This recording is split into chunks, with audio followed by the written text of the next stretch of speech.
Tata 1918 BS6 दारलाघाट संगोई की पहली गाड़ी यहाँ पर जो बाबूराम जी की गाड़ी है, और गाड़ी बिल्कुल रेडी है। फर्स्ट क्लास कैबिन का काम हुआ है और वे बॉडी का काम देख सकते हो। CR की GL कॉर्पोरेट सोसाइटी दारलाघाट। और ये आगे उनकी दूसरी गाड़ी BRL, ये भी GLL कॉर्पोरेट सोसाइटी दारलाघाट की है। बहुत ही लग्जरी लुक के साथ है। वाटर जेट का काम भी साथ में हुआ है और गाड़ी में पूरी गाड़ी में यहाँ पर 2K पेंट का यहाँ पर फिनिशिंग दी हुई है। कंप्लीट वर्क है। गिलट्रकबॉडीबिल्डर्स समाना वर्कशॉप का व्यू देख सकते हो यहाँ पर। और गाड़ियाँ भी हिमाचल की बन रही हैं।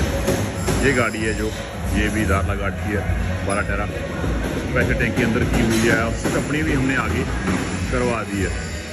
बैठे अंदर चले गए हैं और बाकी डीजल टैंकी नीचे हो गई है। डबलिंग का काम मैं आपको दिखाना चाहता हूँ।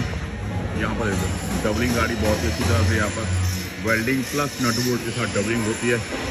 आगे से भी यहाँ पर डबलिंग काम हुआ गाड़ी में। इसकी आपको एक झलक यहाँ पर हम आपको दिखा देते हैं। यहाँ पर देखते हैं आप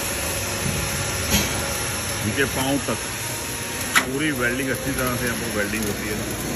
अगर आपको वीडियो इन्फॉर्मेशन लगी हो तो प्लीज़ लाइक करना।